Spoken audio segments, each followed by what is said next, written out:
Hey guys, welcome back to Black Moon Coven. So in this video, we are going to be covering the subject of Vilas. So the Vila is a Slavic version of the fairies or the fae in modern culture. They're female fairy-like spirits who live in the forest, clouds, or mountaintops. So it depends on what region the story is coming from. They will live on top of the mountaintops or in the really dense forests or high in the clouds, depending on who's telling the story. They have the power over wind and air, so definitely if you're a witch who works with the air element, I recommend you try to work with the Vila or maybe try to worship them. It depends on you. Are said to be spirits of women who are frivolous in their lifetimes and now float between here and the afterlife. So they're kind of like spirit and creature combined. That makes them really awesome. They have a humanoid form and a spirit form. They usually appear as beautiful maidens, naked or dressed in sparkling white dresses or covered with leaves. So again, depends on who's telling the story. Like in the forest, they'll be wearing ivy, leaves, and flowers, and maybe in the clouds, they're naked. Or in the mountaintops, they have, furs or long dresses. So it depends on where the story is coming from, which region. It'll determine how the Vila looks like, where she lives, how she acts, that sort of thing.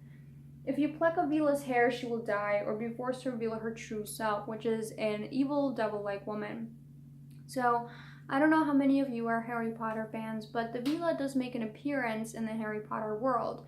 When they come out, all the men are kind of entranced and hypnotized by the Vila until she doesn't get what she wants, and then she turns into this devil, hellish type of figure, and then everyone's kind of off-put and turned off by her. And it kind of goes with the saying that beauty's only skin deep. Like, you get to know someone and they could flip on you type of deal.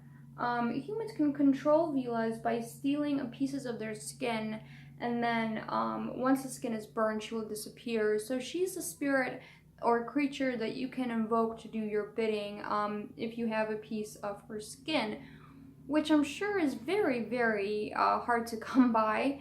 But if you do have a piece of her skin, it is said that she can do your bidding, good or bad, and then you could burn the skin away, and then she disappears. Kind of like she fulfilled her purpose in a way.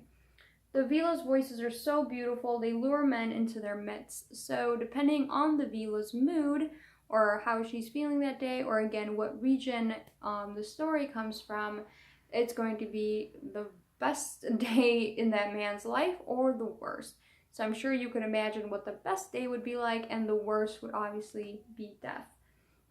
Despite being super feminine, the Vilas are fierce, fierce warriors. The ground and the earth is said to shake when they do battle, so kind of earthquakes and storms are explained by Vilas just doing battle amongst each other. They're very ferocious, and they could be good or bad. It depends on their mood and where the story's coming from, but they fight each other. So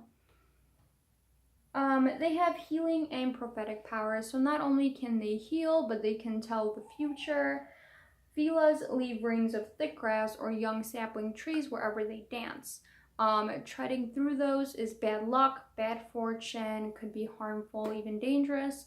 Just like the Fae leave rings of mushrooms, I think. I'm not completely sure with my Fae lore, but they leave a ring of mushrooms, I think it is.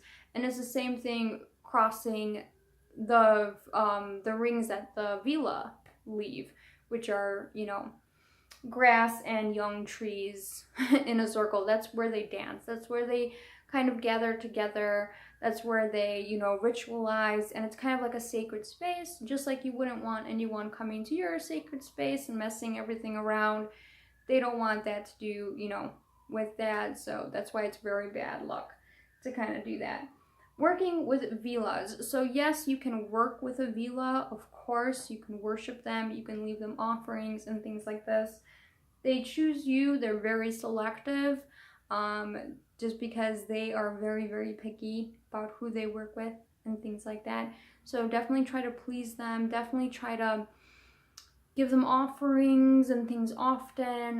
They're very frivolous, like I said, so definitely try to do offerings in their favor. Element is air, so definitely if you are a witch that does a lot of air magic or is the power element of air, use the Vilas in your practice, you know, worship them, give them offerings, do stuff like this. Perfect time to call a Vila is during storms, on top of mountaintops or in the dense areas of forest, or wherever there's an echo, which is a really cool way to call upon a Vila. Offerings include round fruit cakes, pretty ribbons, fresh fruits or vegetables, flowers, anything feminine, basically. So anything that's really pretty, maybe a little bouquet with ribbons and things like this. Anything that's really feminine that you think fairies would like, the Vilas would like as well, because they're part fairy. Sacred spots to kind of call on a Vila or leave the offerings or things like this would be a forest mound, which is kind of like a forest small hill that is naturally made. Meadows, rings of trees or grass, which is their sacred space, but don't tread in the middle. What you want to do is leave the offering on the outside, because it's a place where they, you know, gathered and things like that, so they'll be back. Just leave the offering on the outside of the ring. Mountaintops, places where lightning has struck more than once. So that is where you could leave your little offering for the Vila if you wanted to work with them. That is basically it. I'm sure you could, I had another thought too, I'm sure you could leave crystals and things like that. Anything precious and feminine, perfume or flowers or, I don't know, anything else feminine and dainty and cute. They would definitely love that. So there you go. I hope you guys learned something and I hope this was a fun little video. And if you haven't done so already, join the coven and subscribe to these little witchy ramblings about folklore, DIYs, and things like this. So do that. Follow me on all of the witchy aminos because I'm part of like most of them. Black Moon Coven is my screen name. Check out my Facebook page and my Etsy. We're having a very, very huge sale on my Etsy page right now. So definitely get on that. I'm doing a lot of freebies. You get a free tin of tea and a free crystal when you order, and your order is more than $30. So get right on that. And yeah, join the coven, subscribe, and that's basically it. Have a lovely rest of your evening, and I'll see you guys next time.